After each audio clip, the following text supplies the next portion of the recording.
noche, Lorenzo Meyer, buenos días, bienvenido. Muy buen día, Carmen. Bueno, varios comentarios, por lo menos en dos aspectos distintos. Veamos el del cine mismo, como una manifestación. Alguien en alguna ocasión me dijo que el cine era un arte secundario. Yo nunca lo consideré así. Desde niño me pareció maravillosa ese mundo del cine. Lo considera un arte tan bueno como cualquier otro, como la pintura, la literatura en particular. Y por breves momentos en el pasado, México tuvo un cine importante.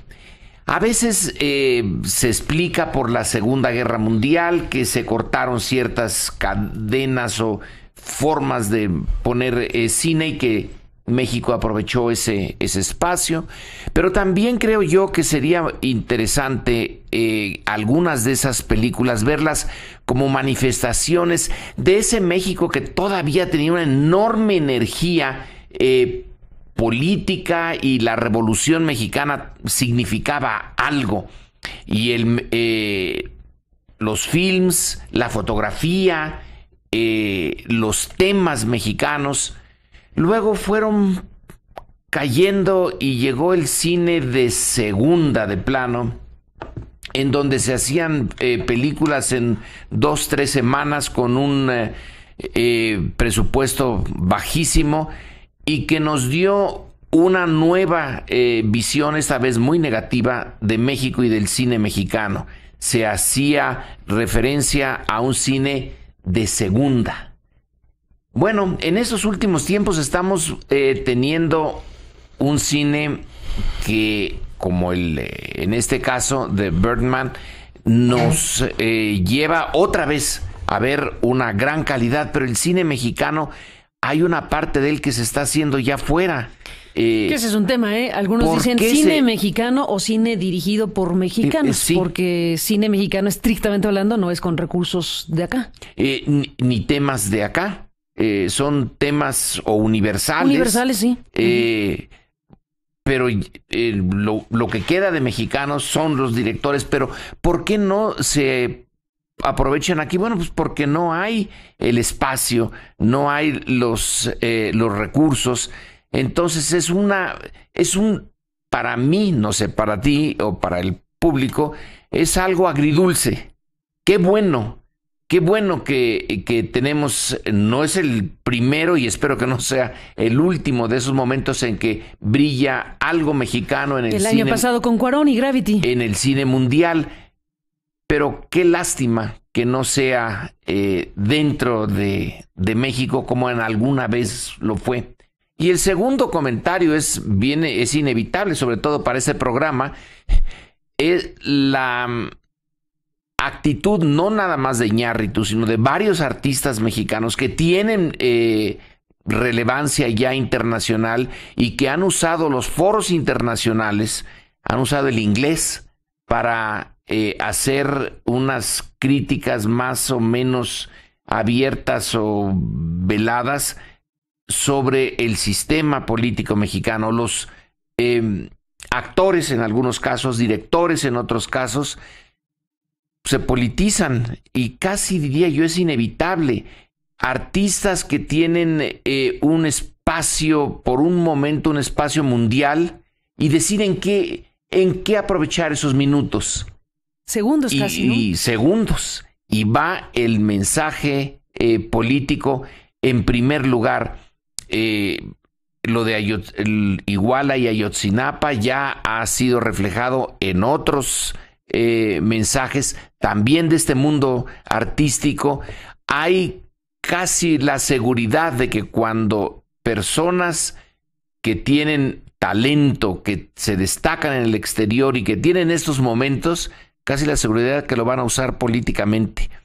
Y es natural y a mi juicio encomiable que, pudiendo quedarse no callados, sino lanzar su mensaje en otras dimensiones, usen que no le ha de caer nada en gracia al poder, son artistas inconformes con lo que está pasando en México y que usan estos momentos de gran prestigio para darle voz a una inconformidad que existe en México, pero en una buena cantidad de sectores. Para irnos a la pausa, Lorenzo, Denise, Sergio, el PRI Nacional emitió un tuit esta mañana, pues por lo que dijo González Iñárritu ayer en la noche, y dice el PRI Nacional: coincidiendo en el orgullo mexicano, es un hecho que más que merecerlo, estamos construyendo un mejor gobierno. Felicidades, dice el PRI a González Iñárritu con un hashtag González Iñárritu, el mensaje del PRI Nacional en respuesta a lo dicho por él en la entrega de los Óscares. Volvemos con ello. Bueno, pues González Iñárritu, Libeski, todos los que participaron en Birdman, la entrega de los Óscares, el reconocimiento internacional a este trabajo de estos mexicanos. Y el mensaje, como decíamos, en este programa esencialmente lo que más nos importa es lo que significa y lo que dice que un cineasta con el calibre de González Iñárritu, en el momento estelar de su trayectoria, en un momento clave, luminoso y dorado de su existencia, decida hablar de los migrantes, decida enviar este mensaje sobre el trato digno a los migrantes y a los mexicanos en Estados Unidos, y este mensaje de que ruega porque México encuentre el gobierno o encontremos el gobierno que nos merecemos, con lo cual está diciendo que tenemos un gobierno que no nos merecemos, en pocas palabras. Denise Dresser, ¿qué dices? Bueno, antes que nada, una felicitación a Alejandro González Iñárritu. Reconozco que Birdman es una película muy interesante, muy bien lograda, técnicamente impecable. Voy a decir algo políticamente incorrecto, no era mi opción. A mí la película Selma, por ejemplo, sobre el movimiento de los derechos civiles de Martin Luther King, me tocó el corazón de una manera que Birdman no lo hizo. O Boyhood de Richard Linklater, que me pareció una odisea cinematográfica fantástica de ir por la vida de una familia apócrifa y ver cómo crece de la niñez hasta la edad adolescente, y grabando durante más de 10 años, 3 o 4 días al año, logrando algo que yo jamás había visto en el cine. Dicho eso, ayer leía un artículo ya muy tarde sobre por qué el triunfo de los mexicanos en Hollywood. Y decía algo así como, pues porque toman riesgos. El riesgo de hacer Gravity, que creo que más del 60% de los efectos de la película fueron hechos en una computadora, y Sandra Bullock fue colocada dentro de una cápsula diseñada específicamente para la película, y muchos le dijeron a Cuarón que simplemente eso no iba a resultar, pero decidió asumir el riesgo de cualquier manera. También, ¿por qué el éxito? Pues el riesgo de confrontar temas incómodos, como Babel o The Children of Men, temas distópicos sobre la condición humana o la violencia, como El laberinto de Pan. Y los tres grandes mexicanos en Hollywood combinan elementos del realismo mágico.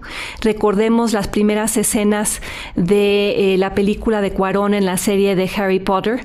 El uso de la fantasía constantemente también lo vemos en Birdman. Y son directores juguetones.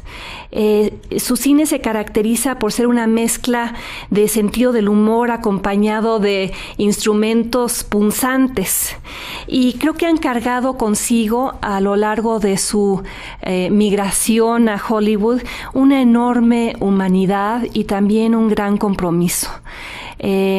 A la distancia, un gran compromiso con su país, demostrado en las preguntas de Alfonso Cuarón, por cierto, nunca respondidas cabalmente, a Enrique Peña Nieto con respecto a la reforma energética, y estos últimos comentarios de González Iñárritu mandándole un mensaje a sus compatriotas, no solo en México, sino también en Estados Unidos. Y creo que el cine no es mexicano ni hollywoodense.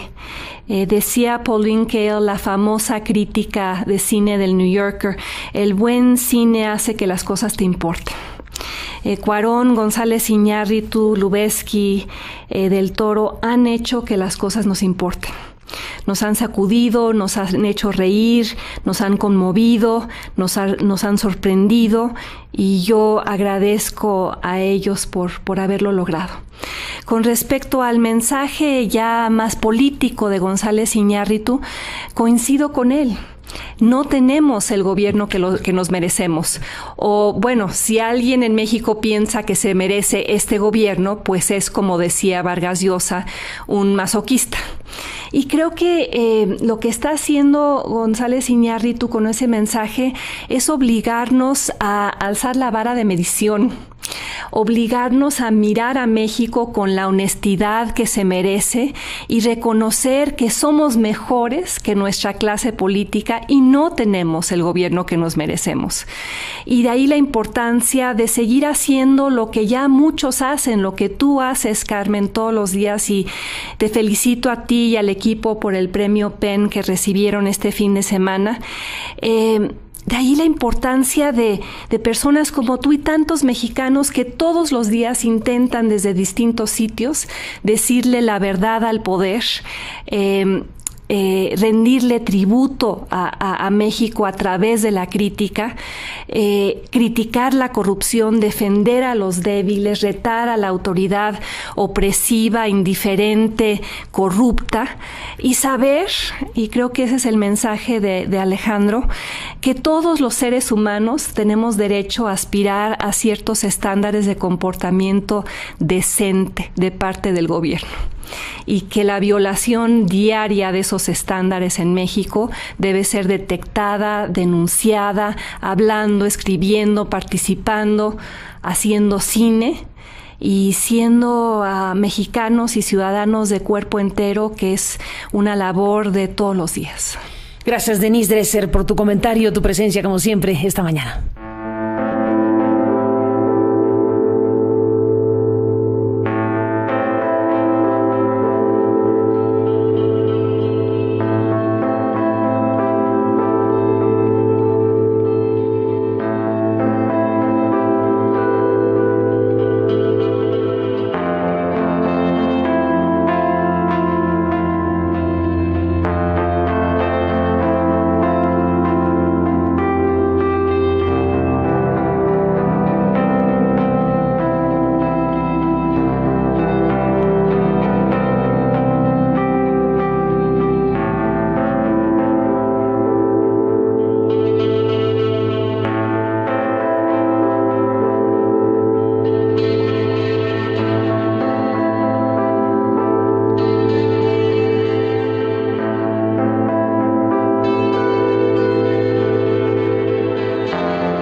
Sergio Aguayo, vía telefónica, desde Boston a México. Buenos días. Buenos días, Carmen. Pues me dio muchísimo gusto por mexicano. Vamos, se siente muy padre darse cuenta cómo sí podemos competir en los principales foros mundiales sin desmerecer y tener éxitos, y que Alejandro González Iñárritu le hayan hecho este enorme reconocimiento, igual que al Chivo Lubezki, pues me da un gusto enorme como mexicano. Ya pasando al tema más de fondo del mensaje, me sentí representado como la mayoría de los mexicanos, porque seamos claros, la mayoría de los mexicanos no estamos satisfechos con el tipo de gobierno que tenemos.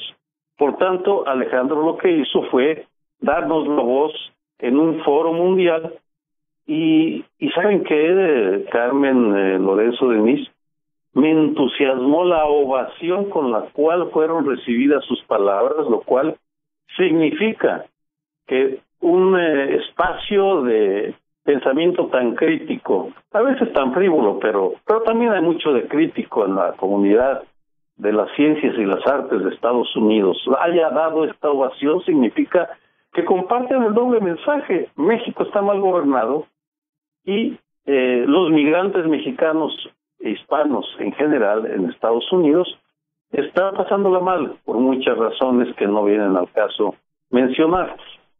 En este sentido, creo que me aprovecho estas palabras de Alejandro y este regocijo por el reconocimiento para hacer una evocación a otro personaje en otra época, a Javier Barros Sierra, cuyo centenario se cumple esta semana, por cierto, el centenario de su nacimiento, el 25 de febrero, el próximo miércoles, porque él también en 1968 alzó la voz cuando agredieron a la autonomía universitaria, puso la bandera media asta, declaró abiertamente que era un día de luto para la universidad, se pronunció contra el uso de la fuerza y la represión que lanzara el gobierno de Gustavo Díaz Ordaz, y tiempo después le comentó a Gastón García Cantú en un libro entrevista que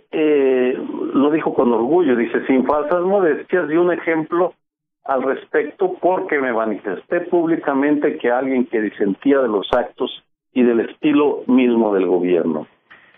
Es decir, creo que debemos reivindicar esos actos de dignidad de individuos con posición de autoridad jerárquica, o como el rector de la UNAM en el 68, moral y artística, como el caso de nuestros compatriotas premiados el día de ayer, porque significa que utilizan esa visibilidad para hablar por las mayorías.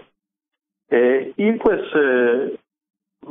siendo optimistas, eso es motivo no solo de orgullo, sino de optimismo, porque siguen existiendo voces dispuestas a enarbolar los intereses de las mayorías y hablar claro y decirlo en los foros que pesan.